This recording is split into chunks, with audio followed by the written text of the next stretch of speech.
Hello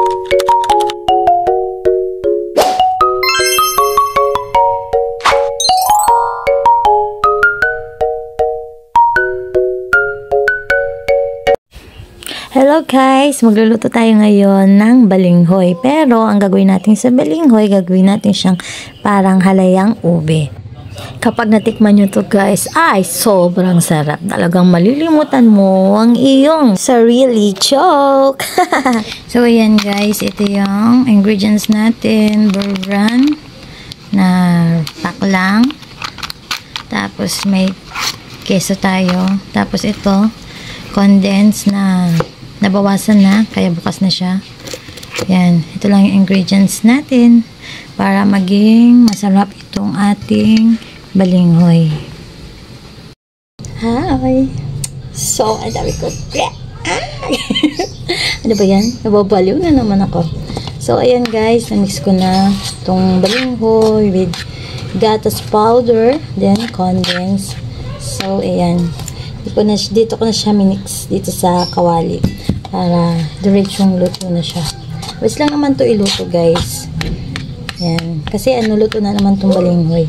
Kaya baga parang lutong ube lang siya. Na hahaluin mo na lang hahaluin hanggang sa yun, mag-mix na yung kanyang lasa. Then, mabis naman lang siya maluto. Yan. Masarap din naman yan kahit ganun lang ang ingredients. Okay, yan. Kasi habang nag-aantay ako ng eskwela, sa pag-uwi ni Arkin, wala akong magawa. Kaya, yan. Ito muna ang aking kinuting-ting. Ayan. Mamaya ko na lang papakita sa inyo pagluto na. Okay. So, ayan guys. Binuksan ko lang siya sa mahinang apoy. So, ayan na siya. Ayan. Ayan mo. Napakadikit. Ayan. Galing oh. Nagsasama siya. Para siyang ube. Diba? Ang galing oh. Super sticky. Yan. Ganang ka-sticky. Yan. Parang sticky. Yung pagmamahal kay kagulay. Sobrang dikit. Ang hirap aluin. Kailangan nahawakan yung kawali. Kasi ayan oh. Ang hirap aluin siya. So guys, mamaya ko lang papakita sa inyo pagtapos na. So guys, ayan. Naluto ko na. Ayan.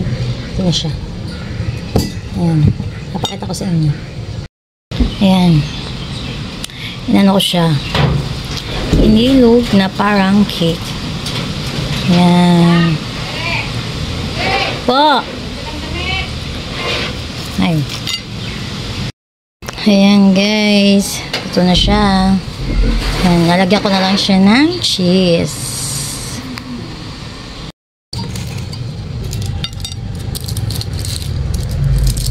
Ito yung cheese.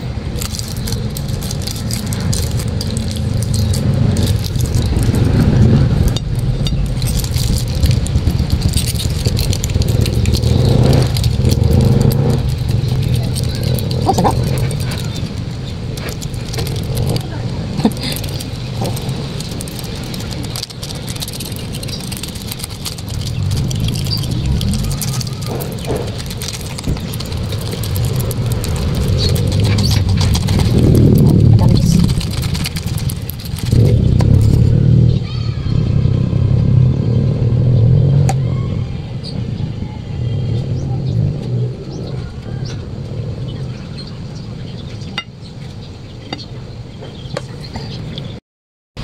Taran!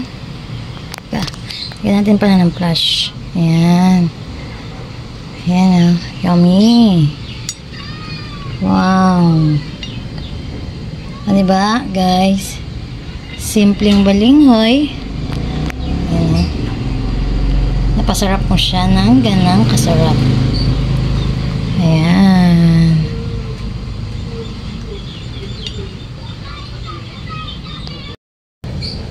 Siyempre, unang titikim yung nagluto. So, titikman natin ha.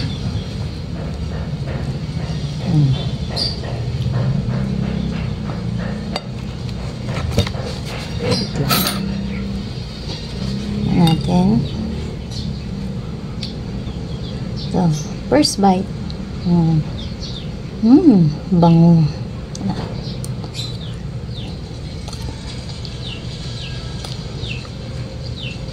Sarap. Gawin nyo na guys. Sarap ang kayo. Okay. Thank you for watching. God bless us all. Bye. Thank you.